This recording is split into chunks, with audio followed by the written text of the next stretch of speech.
సరే అయితే నీకు ఒక పచ్చి నిజం చెప్తా, వింటావా? ఏంటన్నా అది?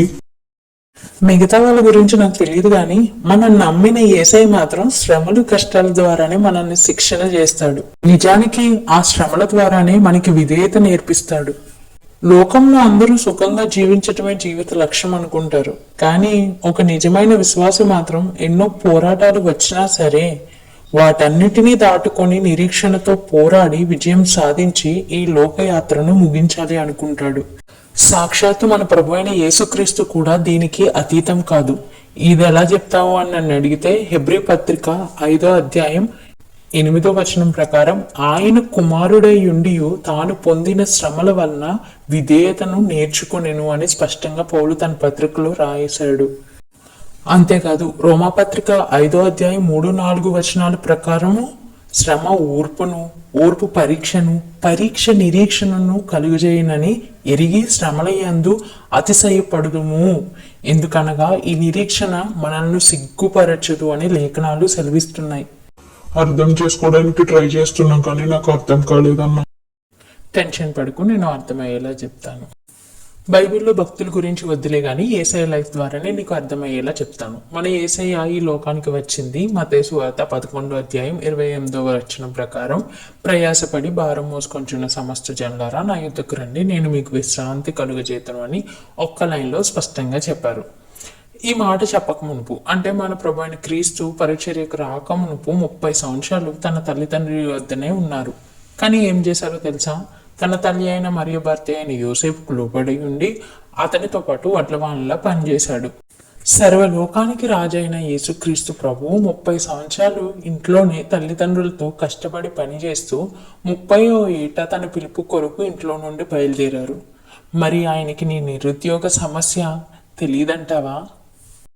చూడు శాంసన్, నీ ప్రయాసే కాదు, ఈ ప్రపంచంలో ప్రతి వ్యక్తి వెళ్తున్న ప్రయాస గుండా మన ప్రభువైన యేసుక్రీస్తు మనిషి రూపంలో ప్రయాణించాడు.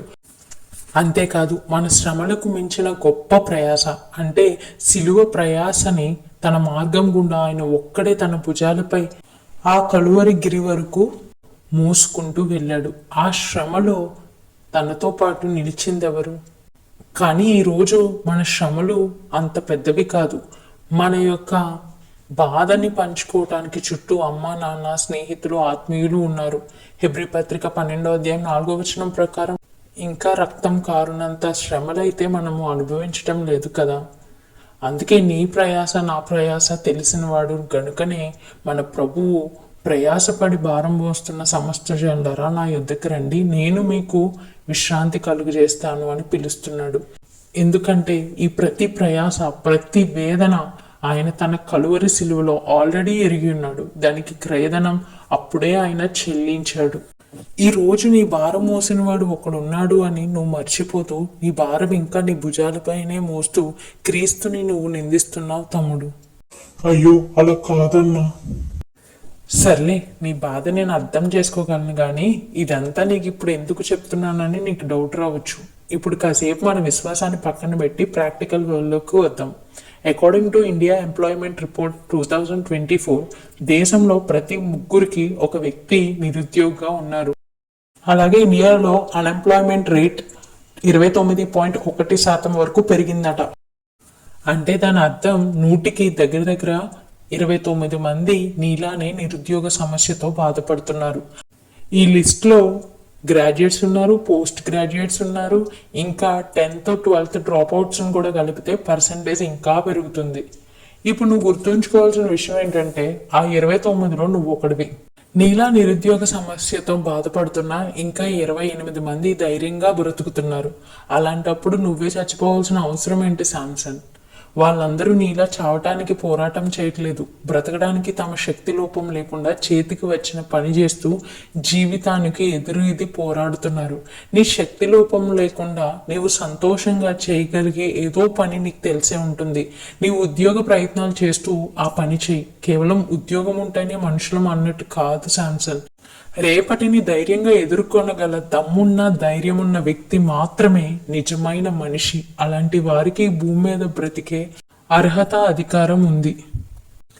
ఈ విషయం ఎప్పటికీ గుర్తుపెట్టుకో శాంసన్.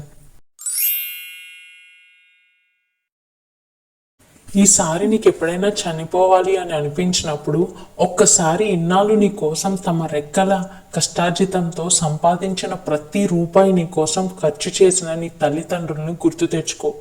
నువ్వు చచ్చిపోతే వాళ్ళు మళ్ళీ మనుషులు కాగలరా? ఒక్కసారి ఆలోచించుకో. ఎందుకంటే నీ తల్లిదండ్రులు నువ్వు సంపాదించే డబ్బుల కోసం ఎదురు చూడట్లేదు, కానీ తమ బిడ్డ ప్రయోజకుడైతే కంటి నిండా చూసుకొని మురిసిపోవాలి అనే ఆశతో మాత్రమే వాళ్ళు బ్రతుకుతున్నారు. ఈ రోజు నువ్వు చచ్చిపోతే వాళ్ళ కష్టాలు తీరిపోతాయని నువ్వు అనుకుంటున్నావు, కానీ నీ మరణంతోనే వాళ్ళకి మరొక మానసిక క్షోభ మిగిల్చిన వాడు అవుతావు. వాళ్ళు బ్రతికినంత కాలం నీ యొక్క జ్ఞాపకాలతోనే జీవోత్సవాల జీవితాన్ని నెట్టాల్సిన పరిస్థితిలోకి వారిని నెట్టేసిన వాడు అవుతావు. ఇవన్నీ కూడా నువ్వు గుర్తు పెట్టుకో. నువ్వు చెప్పిందంతా నిజమే అన్నా. నేను ఇంత దూరం ఎప్పుడూ ఆలోచించలేదు. శాంసన్, చెప్తున్నానని నన్ను తప్పుగా అనుకోకు. ఇప్పుడు నీ దగ్గర ఉన్నాయి రెండు ఆప్షన్స్. ఒకటి, చచ్చిపోయి నీ తల్లిదండ్రులకి తీవ్రమైన విషాదం మిగిల్చడం, లేదా ధైర్యంగా బ్రతికి నీలా బాధపడుతున్న అనేకులకి నీ చెయ్యి అందించి ధైర్యం చెప్పటం. నిజంగా బ్రతకాలన్నా చావాలన్నా నీ చేతిలోనే ఉంది. నీ డెసిషన్ ఏదైనా సరే అది ఇటు నీ కుటుంబాన్ని అటు సమాజాన్ని ఇన్ఫ్లుయెన్స్ చేస్తుంది. ఇప్పుడు నువ్వు ఎలాంటి ఇన్ఫ్లుయెన్స్ భూమి మీద మిగిల్చి వెళ్ళాలి అని అనుకుంటున్నావో నీ ఇష్టం. నేను చెప్పాల్సిందంతా చెప్పాను. ఇప్పుడు నువ్వు ఏ డెసిషన్ తీసుకున్నా సరే నేను నీకు అడ్డుపడను. లేదన్నా, నేను చనిపోకూడదని డిసైడ్ అయ్యాను. నేను మా అమ్మ నాన్న కంట్లో కన్నీళ్లు చూడలేను. నా దేవునికి అవమానకరంగా బ్రతకలేను. నేను ధైర్యంగా బ్రతుకుతాను. కావాలంటే నాన్న దగ్గరికి వెళ్ళిపోయి నాన్నతో పాటు ఏదో ఒక చిన్న పని చేసుకుంటూ నా ఉద్యోగ ప్రయత్నాలు కొనసాగిస్తాను. అంతేగాని మరొకసారి ఇలాంటి పిచ్చి పని చేసే ప్రయత్నం మాత్రం నేను చేయను. థ్యాంక్స్ అన్న, నా కళ్ళు తెరిపించినందుకు. చాలా మంచి డిసిషన్ తీసుకున్నావు తమ్ముడు. మనం నమ్ముకున్న దేవుడు నీకు తప్పకుండా సహాయం చేస్తాడు. శాంసన్, నేను ఒక చిన్న సలహా ఇస్తాను, వీలైతే పాటించు. దేవుడు నీ ప్రయత్నాన్ని కావాలని ఆపుతున్నాడు అని అనుకుంటే మాత్రం ఖచ్చితంగా దాని వెనుక ఒక ఉద్దేశం ఉండి ఉంటుంది. అదేంటో నువ్వు స్పష్టంగా తెలుసుకోవాలి అనుకుంటే మాత్రం నీ ప్రయత్నాలన్నీ కొన్ని రోజులు పక్కన పెట్టేసి వెళ్ళి మన ప్రభు పాదాల చెంత కొన్నాళ్ళు కనిపెట్టు. ఆయన నీ కొరకు కలిగి ఉన్న ఉద్దేశం తప్పకుండా నీకు స్పష్టంగా బయలుపరుస్తారు. అలాగే ఇంకొక విషయం, మహాజ్ఞాని అయిన సొలొమోన్ గారు ప్రసంగి గ్రంథము 9వ అధ్యాయం 10వ వచనం ప్రకారం చేటుకు నీ చేతికి వచ్చు ఏ పనినైనాను నీ శక్తి లోపం లేకుండా చేయమని చెప్తున్నారు. ఈ విషయం నువ్వు ఊరికెళ్ళి నాన్నతో చేసే పనిలోనైనా, లేకపోతే నీకు నచ్చిన పని నువ్వు చేసే ఉద్దేశంలో ఉన్నా, లేకపోతే నీ ఉద్యోగ ప్రయత్నాల్లోనైనా ఇది తప్పకుండా పాటించు. తప్పకుండా అన్న, నువ్వు ఇంత చెప్పక కూడా పాటించకుండా ఎలా ఉంటాను? ఈ రోజు దేవుడు నీ ద్వారా నన్ను చావకుండా కాపాడారు. అందుని బట్టి ఆయనకే స్తుతులు స్తోత్రము చెల్లించుకుంటున్నాను. మంచిది తమ్ముడు, ఇప్పుడైనా హ్యాపీగా ఉండు. నాకంతే చాలు. అది సరిగాని అన్న, నాకు ఒక డౌట్. నువ్వు ఈ టైంలో ఇక్కడికి ఎందుకు వచ్చావు? ఓహో అదా, ఇది నా ప్రేయర్ స్పాట్. ఏకాంతంగా ఇక్కడికి వచ్చి నేను ప్రతిరోజు ప్రార్థన చేసుకుంటాను.